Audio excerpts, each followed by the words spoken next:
খায়। ও ইমাম গাজালি রহমতপুর গ্রামে আব্দুর রহমান নামে একজন কাঠুরিয়া, একজন পেয়ারা বান্দা ইন্তেকাল করেছে।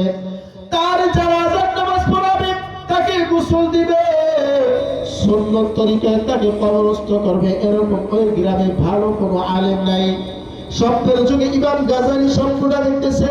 আল্লাহ পাক বলে, ও ইমাম, তোমার জিম্মাদারিতে তুমি আমার পেয়ারা বান্দাটার লাশটাকে গোসল দিবে, তোমার জিম্মাদারিতে তুমি আমার পেয়ারা বান্দার লাশটা জানাজা পড়ায় দিবে।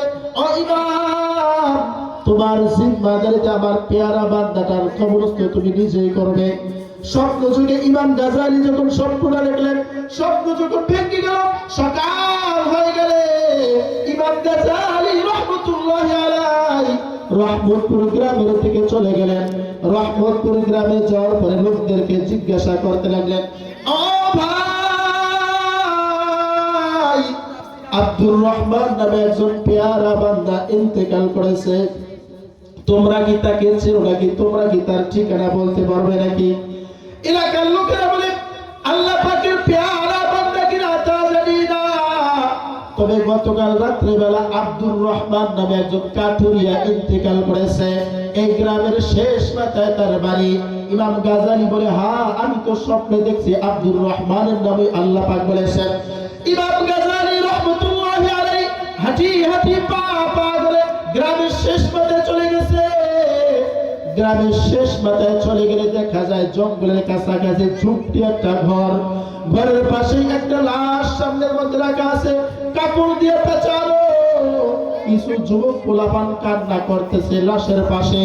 ইমাম গাজালি লোকদের কাছে চলে গেছে, ওই যুবকদের মধ্য থেকে একজন যুবককে জিজ্ঞাসা করে, ও যুবক, এটা কি আব্দুর রহমানের লাশ নাকি?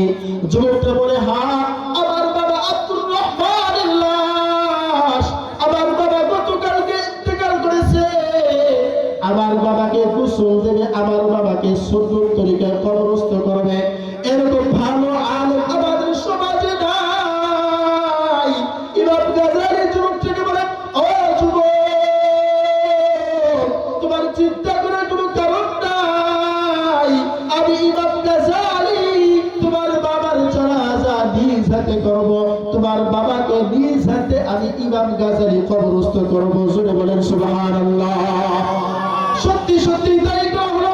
ইমাম গাজালি রহমতুল্লাহি আলাইহি সুন্দর করে গোসল দিলেন। গোসল দেওয়ার পরে সুন্দর করে কাফন পরায় দিলেন। কাপড়ের কাপড়টা পরানোর পরে ইমাম গাজালি নিজে কবরের মধ্যে নামলেন। আশ্চর্য কথা হলো, বড় আজীব কথা হলো, এই আব্দুর রহমান একজন কাঠুরিয়া মানুষ, সাধারণ একজন কাঠুরিয়া মানুষ। অবাজন কথাগুলো মনোযোগ দিয়ে শুনেন, এদিক সেদিক দেখলে কথা বুঝবেন না। ইমাম গাজালি রহমতুল্লাহি আলাইহি যখন নিজে কবরের মধ্যে নামছে, কবরের মধ্যে নামার সঙ্গে সঙ্গে নিজ হাতে যখন আব্দুর রহমানের লাশটা বুকের মধ্যে নিছে, আব্দুর রহমানের লাশটা বুকের মধ্যে নেওয়ার পরে যখন কবরের মধ্যে নামাবে, এই সময় আশ্চর্য কথা, আজীব কথা হলো, যখন কবরস্থ করবে, এমন সময় যে কবরের মধ্য থেকে কেমন যেন জান্নাতের ঘ্রাণ আসা শুরু হয়ে গেল। সুবহানাল্লাহ। কবরের মধ্যে যখন নামাবে, আব্দুর রহমানের লাশটাকে যখন কবরস্থ করবে, এই সময় কেমন যেন তার নাকের মধ্য থেকে ঘ্রাণ আসা শুরু হয়ে গেল, জান্নাতি ঘ্রাণ। বড় আশ্চর্য হয়ে গেল।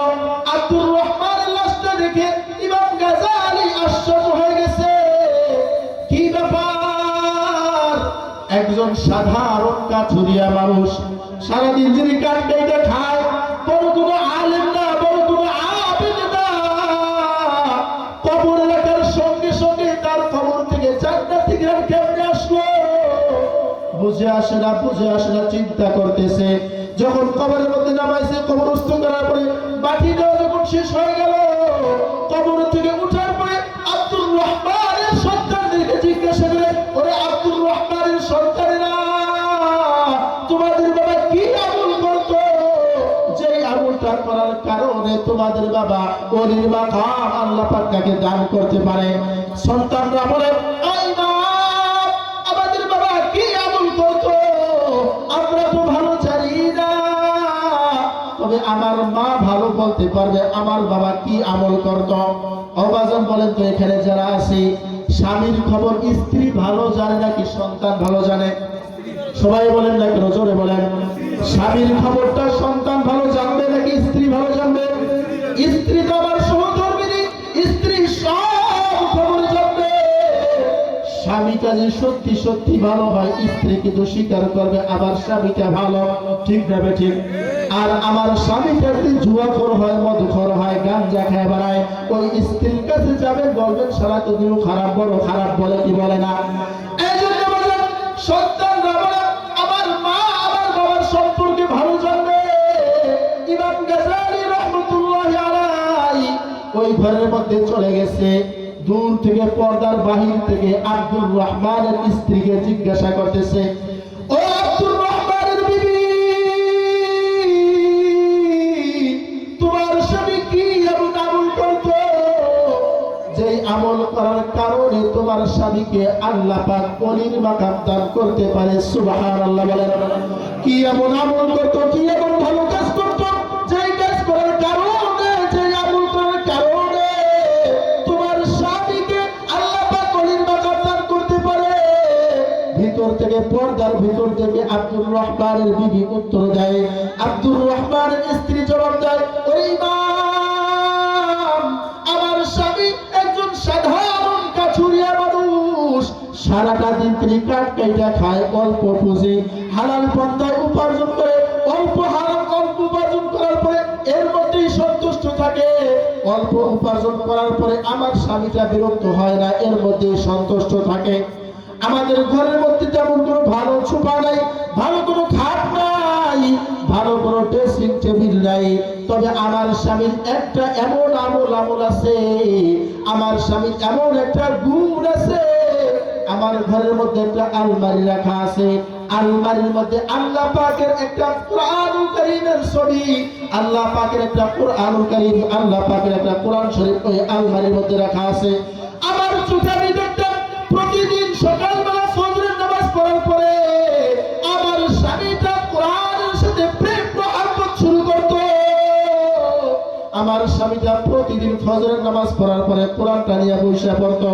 কোরআনটা পড়তে জানে না, আমার স্বামীটা ছোট্টবেলায় মাদ্রাসায় যায় নাই, তবে আমার স্বামীকে আমি লক্ষ্য করে দেখতাম কাঠ কাটতে যাওয়ার আগে, কাজে যাওয়ার আগে আমার স্বামীটা ফজরের নামাজ পড়ার পরে কোরআনটাকে বুকের মধ্যে জড়াইতো, মাথার মধ্যে নিত, চুমা খাইতো, ছোট ছোট বাচ্চা মানুষের মতন হাউমাউ করে কাঁদতো, চোখের পানিকে ঝরঝর করে কোরআনের পৃষ্ঠার মধ্যে পড়তো, আর আঙ্গুল দিয়া আমার স্বামীটা কোরআনুল কারীমের পৃষ্ঠাগুলো বুলাইতো, আর বলতে থাকতো, মালিক আল্লাহ, আমি যদি কোরআন পড়তে জানি না, কিন্তু আমি তোমার কোরআনটাকে বড় মহব্বত করি, আমি তোমার কোরআনটাকে ভালোবাসি। আমার স্বামীটা প্রতিদিন কাঁদতো আর বলতে থাকতো, হাযা মিন কালামি রাব্বি, হাযা মিন কালামি রাব্বি। আব্দুর রহমান আল্লাহ পাককে বলতে থাকতো, ও মালিক আল্লাহ, আমি তোমার কোরআনটা সত্য জানি, তোমার কালামটা সত্য আমি স্বীকার করে নিলাম। এরকম প্রতিদিন আমার স্বামী কোরআন নিয়ে কান্না করতো। আব্দুর রহমানের এমন গুণ শুনে এবার ওই ইমাম বলে, ও ইমাম বলতে থাক, ইমাম গাজ্জালী রাহমাতুল্লাহি আলাইহি তার স্ত্রীকে বলে, ও বোন, ও আব্দুর রহমানের বিবি, বুঝতে পেরেছি তোমার স্বামী কেন এত দামি হয়ে গেল, তোমার স্বামীর দামটা কেন এত বেড়ে গেল। তোমার স্বামী এত দামি হওয়ার কারণ হলো তোমার স্বামী কোরআনের আশিক ছিলেন, তোমার স্বামী কোরআন প্রেমিক ছিলেন।